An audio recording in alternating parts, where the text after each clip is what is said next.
Hello, everyone. Thank you so much for watching this episode of Anything But Casual. I am Zachariah, as always, and I appreciate you taking the time to watch this video. Today, we're going to be talking about Trump's latest speech. And like all things Donald Trump, he does them erratically and with ulterior motives. But the main motive that Donald Trump usually has for doing something is that he wants to deflect from something bigger. And in this case, he was deflecting from the fact that the Iranian war is back in full motion, or so it would seem.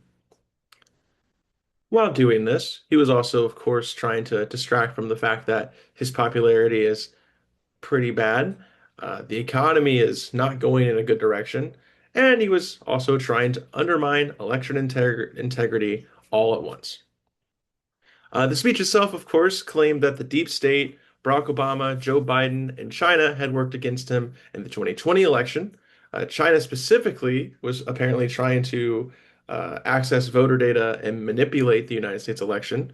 And then when we actually read the declassified file, it said that China was trying to get publicly available voter data, data that I could get, data that you could get. It's not a crime, even if a foreign entity does it.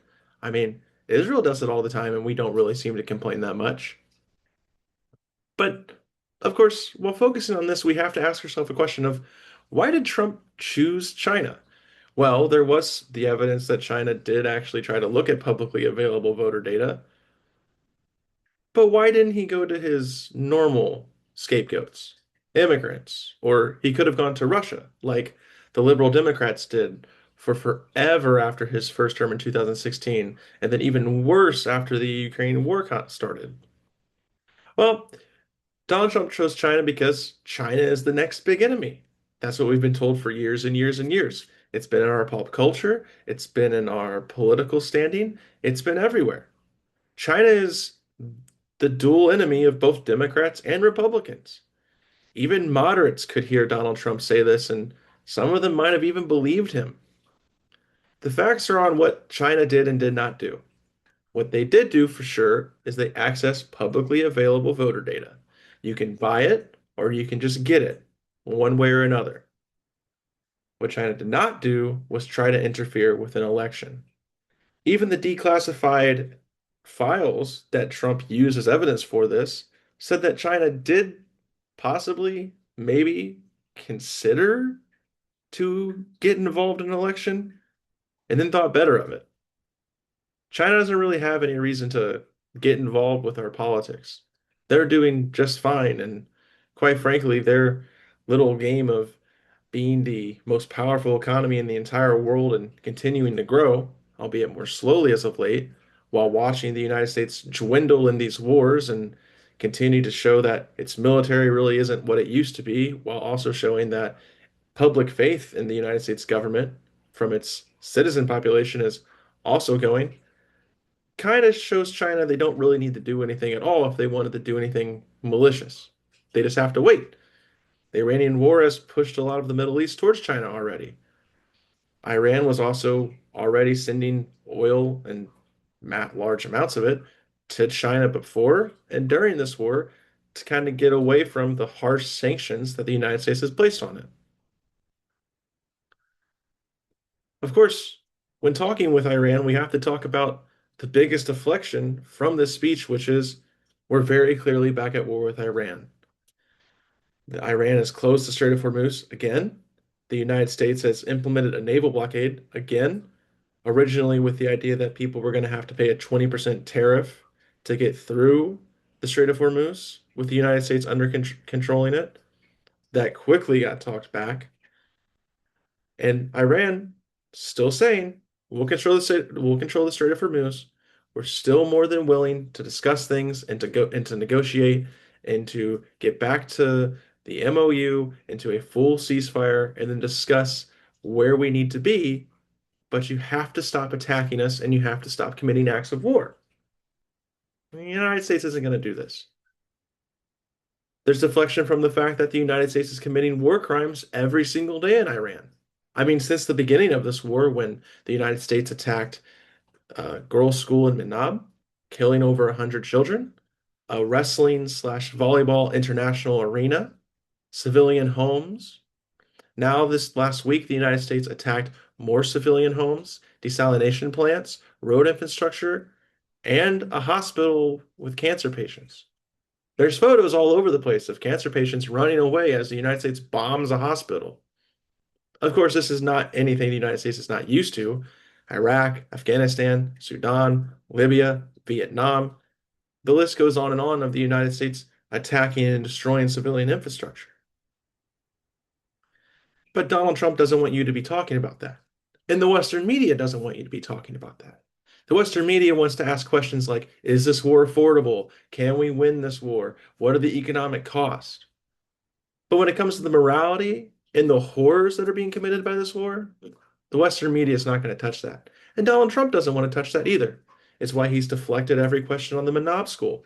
It's why the Western media talks about the Manob School from time to time, but won't talk about all the other horrors the United States has committed in the last 6 months or so. Of course, and then the biggest thing that really will harm Donald Trump is the fact that American soldiers are being killed and hurt through this conflict. There's been about four, as reported I saw on Drop Site News in the last 2 weeks by Ryan Grimm. And then the New York Times headline today said that the Trump administration has been hiding the numbers of troops injured during this conflict. That's a big deal. You can't hide how many people are being injured. You can't lie about the amount of soldiers who have been killed or dismembered or however sprained their ankle just by running to the emergency exit. That's all public data that needs to be shown for all of us. The more American soldiers get hurt, the worse the economy is, the more Americans, specifically the more Americans who did support this war to begin with, are going to stop supporting this war. And in talking about the economy, we have to talk how the Iran war is dooming the global economy and it's soon to be felt in the United States. Gas prices were already taking a heavy toll on the United States population, a heavy toll on me specifically, and a heavy toll on everyone around me. Survey after survey showed that. The fact that food prices continue to rise, inflation by 3% in the last couple months, and people can't afford to drive to the grocery store, drive to their job, and then they can't afford to buy the groceries or stay at work for so long. It goes back to Donald Trump's wild speech where he said the states are going to have to take care of civilians because the federal government has to fight these wars that Trump said he was against. The longer all of this goes, the more trouble the Trump administration is in, but more importantly, the more trouble we are all in. And that's what this speech showed us. This speech showed us that we are all in deep trouble. The Trump administration is not going to back down from this war with Iran. The Trump administration is not going to offer any help towards working class families in the United States.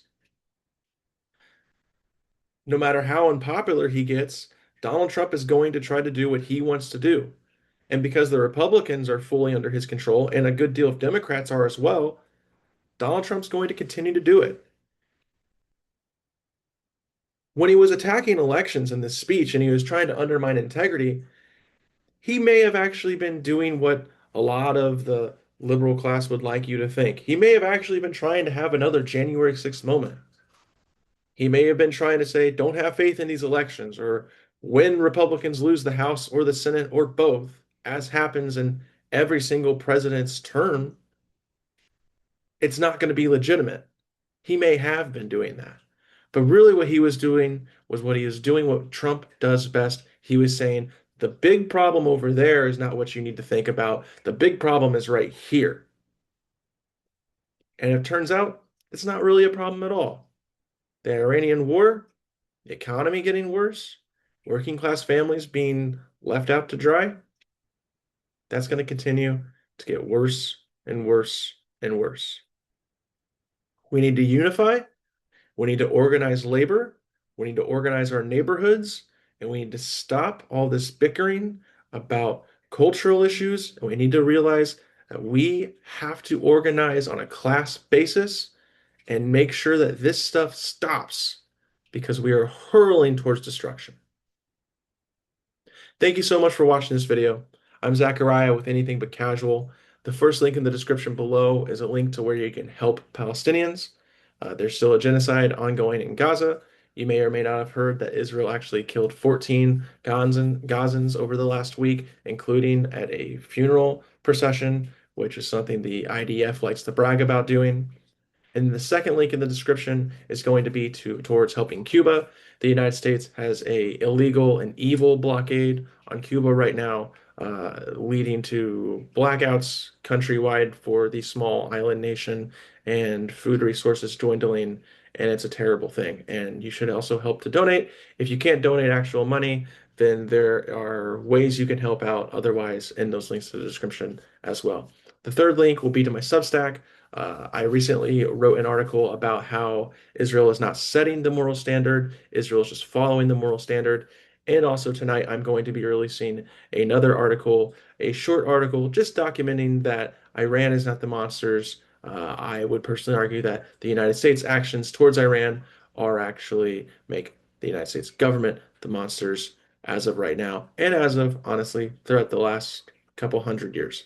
Uh, Thank you so much for watching this video as always. If you want to see more of my political analysis or ideas or thoughts, feel free to like and subscribe, and I will see you guys next time. Thank you.